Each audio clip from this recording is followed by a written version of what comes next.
Hello बच्चों, स्वागत है आपका। कैसे हैं आप लोग? मैं हूं आपके साथ वसीम अख्तर। आज हम लोग डिस्कस करेंगे मॉडल पेपर सेट का पार्ट वन को, यानी कह सकते हैं पार्ट सेट वन का हमने आपको डिस्कस पूरा का पूरा दे चुके हैं। और आप अगर गारंटी इतना है कि अगर इतना पास होके जाते हो, यानी पढ़ के जाते हो, तो आसानी से आप पास हो सकते हो। तो हम लोगों ने हिंदी और इंग्लिश मीडियम में पहली बार हमने दे के रखा है, चाहे हिंदी वाला बच्चा हो या फिर आपका इंग्लिश वाला बच्चा है। अगर इतना भी इजी होने के बाद वो पास नहीं हो पाता तो फिर कहीं नहीं पास हो पाएगा।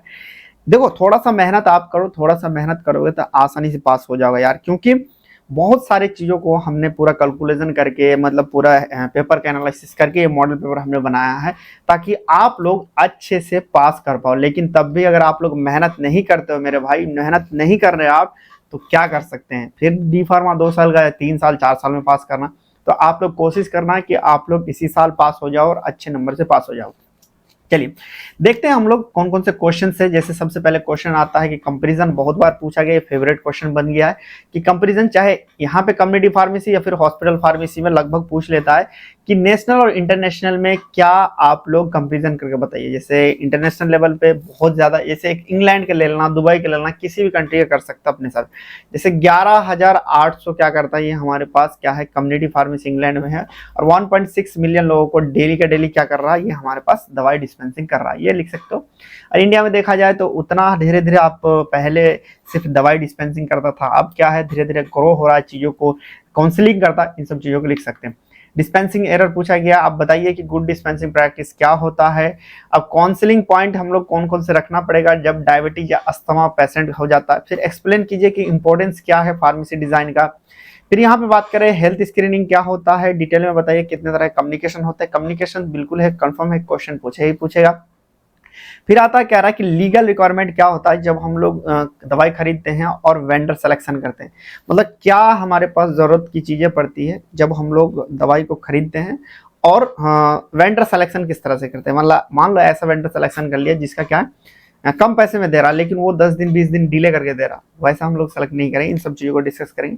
फिर ये सेक्शन बी है, सेक्शन बी को भी हम लोग डिस्कस करेंगे। तो चलिए दोस्तों, हम लोग सॉल्यूशन पे ध्यान देते हैं और हम लोग डिटेल में इसको डिस्कस करते हैं। सबसे पहले यहाँ पे क्वेश्चन, जैसे मैंने आपको बताया, कंपैरिजन कीजिए इंटरनेशनल और इंडिया में, मतलब नेशनल इंडिया के बारे में यहाँ पे नेशनल भी पूछ सकता है। इंटरनेशनल में जैसे एक पॉइंट हमने आपको दे दिया, यहाँ पे देखो, जब भी इस तरह क्वेश्चन पड़े 2 लाइन आप यहाँ पे खींच सकते हो। यहाँ पे लिखना है इंटरनेशनल, और यहाँ पे क्या लिखना, आप नेशनल या फिर आपको इंडिया में लिख सकता है, IND भी लिख सकते हो शॉर्टकट में। तो अब यहाँ पे देखा जाए तो सबसे पहले पॉइंट लिखेंगे आपकी 11,800 कम्युनिटी फार्मेसी क्या करता है, 1.6 मिलियन लोगों को क्या करता है, यहाँ पे इंग्लैंड में ड्रग डिस्ट्रीब्यूशन करता है। लेकिन वहां इंडिया में देखा जाए तो उतना डेवलप नहीं है, नॉट वेल डेवलप। यहाँ पे क्या है, वेल डेवलप नहीं है। क्लियर है ये चीज, आपको पता है वर्ल्ड डेवलपमेंट नहीं है, यहाँ पे इन चीजों को लिख सकते हैं। तो चलिए हम लोग देखते हैं एक करके। सबसे पहले देखो इंटरनेशनल क्या होता है।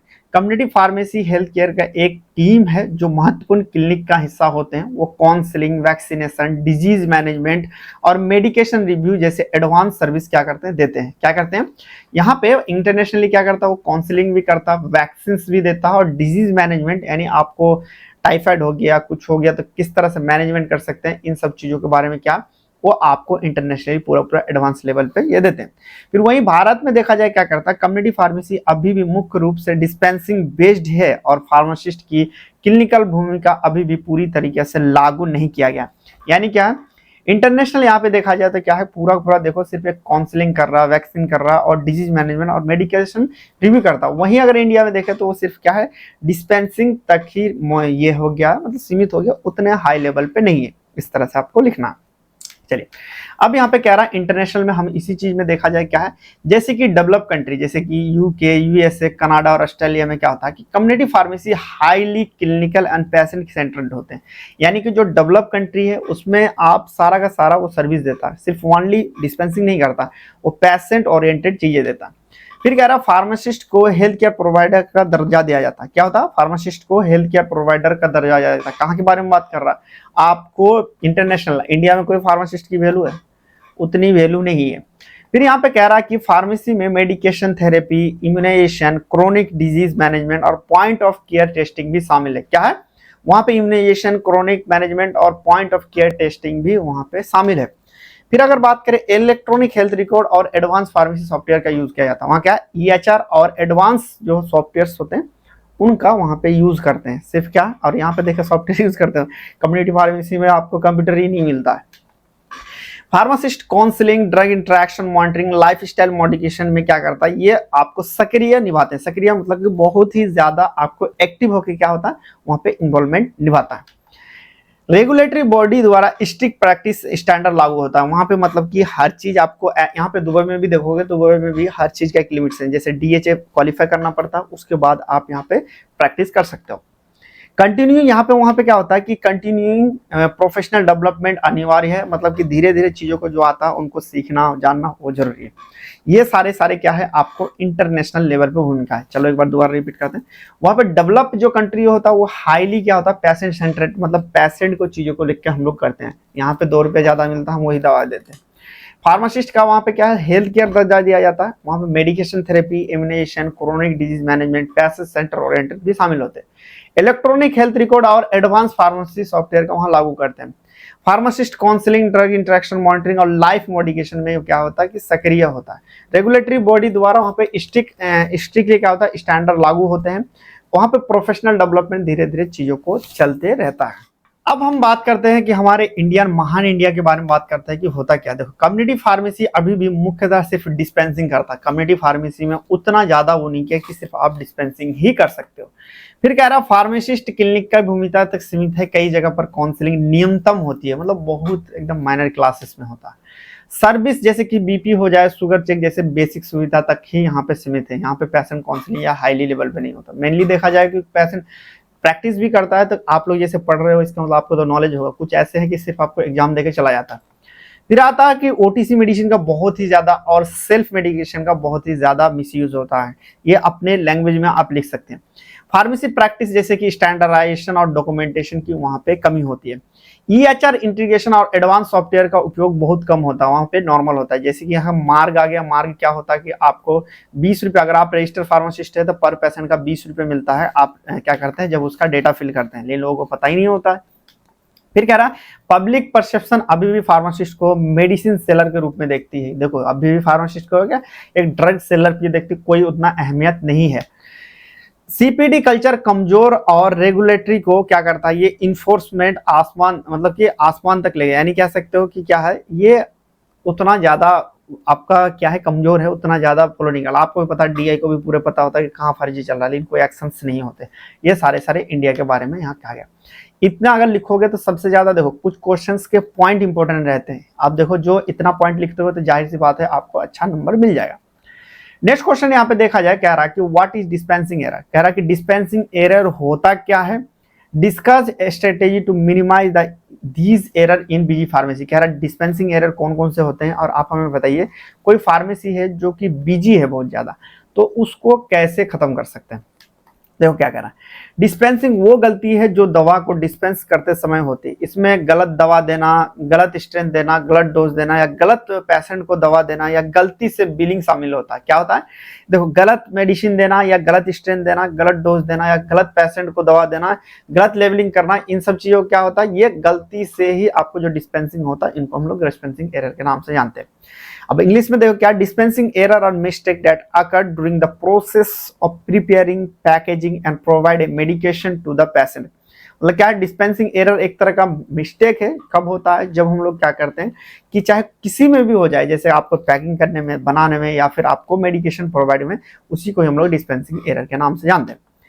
अब यहाँ पे देखा जाए कितने तरह के डिस्पेंसिंग एरर हो सकता है। देखो ये बहुत इंपॉर्टेंट है। क्या कौन कौन से, सबसे पहले रॉन्ग मेडिसिन डिस्पेंस। क्या हो जाए गलत मेडिसिन, साथ में बोलना रॉन्ग मेडिसिन डिस्पेंस। क्या है रॉन्ग मेडिसिन डिस्पेंस। फिर आता है हमारे पास रॉन्ग डोज स्ट्रेंथ, मतलब कि डोज क्या गलत हो जाए। फिर अगर हम लोग बात करें रॉन्ग डोज फॉर्म टेबलेट, मतलब कि क्या है टेबलेट की जगह हम लोगों ने सिरप दे दिया, सिरप की जगह टेबलेट दे दिया, उस कंडीशन में रॉन्ग डोसेज फॉर्म होता है। फिर आता है रॉन्ग क्वांटिटी, मतलब कि गलत आपको क्वांटिटी मिल जाए। फिर अगर हम बात करें रॉन्ग पेशेंट यानी गलत पेशेंट को मिल जाए। फिर आता है हमारे पास इनकरेक्ट लेवलिंग, मतलब लेवलिंग की क्या बात करें गलत हो जाए। या फिर ओमिशन, मतलब दवाई देने में भूल जाना, मतलब दवाई आप देने में ही भूल जाना है कि कुछ दवाई लिखा कुछ आप नहीं देखते, उस कंडीशन में हो सकता है। फिर आता है एक्सपायर डेट एरर, मतलब कि एक्सपायर डेट क्या एक्सपायर डेट हो गया, आपने मतलब कि 10 दिन का दवाई दिया और 2 दिन बाद एक्सपायर हो रहा, इस तरह के जो दवाई देते हैं ये सारे क्या आता है हमारे पास डिस्पेंसिंग एरर आता है। फिर आता ड्रग इंटरेक्शन चेक नहीं करना, मतलब कुछ ऐसा आपने कॉम्बिनेशन दे दिया जो आपको ड्रग ड्रग क्या है इंटरेक्शन हो रहा है। इन सब चीजों का इस तरह का क्या होता है कि हमारे पास टाइप्स ऑफ एरर होता है। चलो एक बार याद करते हैं, 3 बार बोलेंगे। Wrong dispense, wrong dispense, wrong dispense. फिर आता dose strength, wrong dose strength, wrong distance, wrong doses form, wrong doses form, wrong doses form, wrong quantity, wrong quantity, wrong quantity. फिर रॉन्ग पेशेंट, रॉन्ग पेशेंट। फिर आता incorrect levelling, incorrect levelling. फिर आता omission error. फिर आता है expiry. इसमें से 5 पॉइंट भी याद रख लोगे तब भी आपका बढ़िया चल जाएगा। चलिए अब हम लोग आगे देखते हैं। अब हम लोग देखते हैं कि इस तरह से इसको जो बीजी फार्मेसी में किस तरह के हम लोग इसे कम कर सकते हैं। सबसे पहले क्या करेंगे, देखो प्रॉपर और flow design, prescription receiving, checking, dispensing and counselling.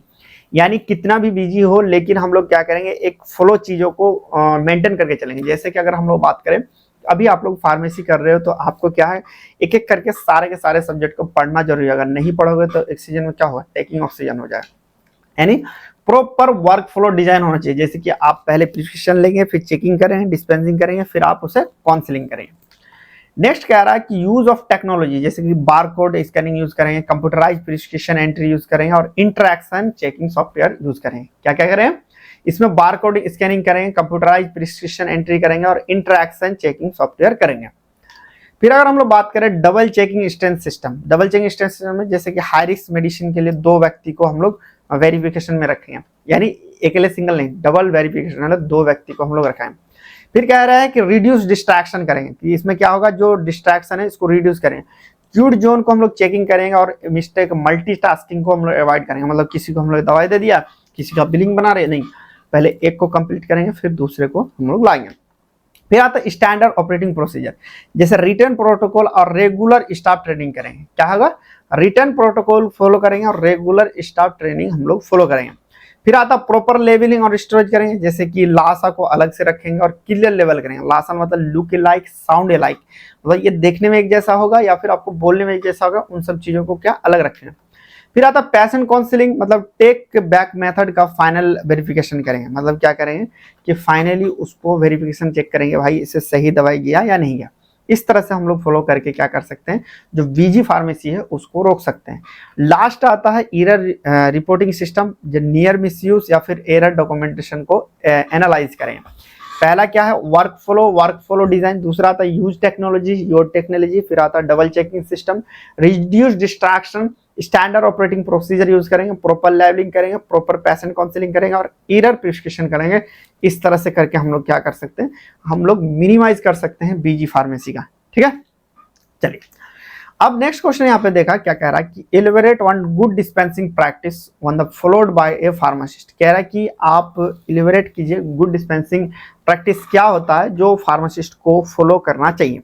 देखो सबसे पहले क्या कह रहा है, गुड डिस्पेंसिंग प्रैक्टिस वो मान प्रतिक्रिया है जिन्हें एक फार्मासिस्ट को दवा को सुरक्षित, सटीक, प्रभावी तरीके से डिस्पेंस करने के लिए पालन करना चाहिए। मतलब क्या है, गुड डिस्पेंसिंग प्रैक्टिस क्या है, एक तरह का कह सकते हैं मानक प्रक्रिया है जिन्हें हम लोग फार्मासिस्ट दवा देने के लिए सही से दवाई दे, सटीक दे और वह अच्छे से डिस्पेंसिंग करे, प्लान करना चाहिए। इनका उद्देश्य है डिस्पेंसिंग एरर को कम करना, पेशेंट सेफ्टी को बढ़ाना और रेशनल यूज ऑफ मेडिसिन को सुरक्षित करना। क्या है, डिस्पेंसिंग एरर को इसमें कम करना, पेशेंट सेफ्टी को बढ़ाना और रेशनल यूज ऑफ मेडिसिन को सुरक्षित करना, ये इनका मेन काम होता है। नेक्स्ट क्या कह रहा है, इसको देखते हैं कि करके सबसे पहले कौन कौन से होता है। देखो सबसे पहले गुड डिस्पेंसिंग में ये आपको डेफिनेशन लिखना है। अब देखते हैं इसके बारे में। सबसे पहले क्या, प्रॉपर प्रिस्क्रिप्शन चेकिंग करना। पहला क्या है, प्रॉपर प्रिस्क्रिप्शन चेकिंग करना, जैसे कि patient detail, drug name, dose, strength, frequency और ड्यूरेशन की जांच करना। डाउट होने पर प्रिस्क्राइबर और क्लेरिफिकेशन करना चाहिए। ठीक है, प्रॉपर प्रिस्क्रिप्शन चेकिंग। फिर आता है एक्यूरेट डिस्पेंसिंग, सही दवा, सही स्ट्रेंथ और सही डोसेस को चुनना, जैसे एक्सपायरी डेट, लासा, मतलब जो हम लोग उसे अच्छे से ध्यान रखेंगे। फिर आता है हमारे पास करेक्ट लेवलिंग करना, क्लियर लेवल with days, frequency, route, duration and storage interaction check करेंगे। आवश्यक जैसे वार्निंग लेवल पे हम लोग क्या करेंगे, अच्छे से पढ़ेंगे। देखो प्रॉपर प्रिस्क्रिप्शन को चेक करना, एक्यूरेट डिस्पेंसिंग करना और करेक्ट लेवलिंग करना। फिर आता प्रॉपर पैकेजिंग करना, लाइट रेसिस्टेंस, मॉइस्चर प्रूफ और चाइल्ड रेसिस्टेंट कंटेनर का यूज करेंगे। लिक्विड मेडिसिन के साथ आप लोग मेजर डिवाइस जरूर देंगे, मतलब अच्छे से हम लोग प्रॉपर यूज करेंगे।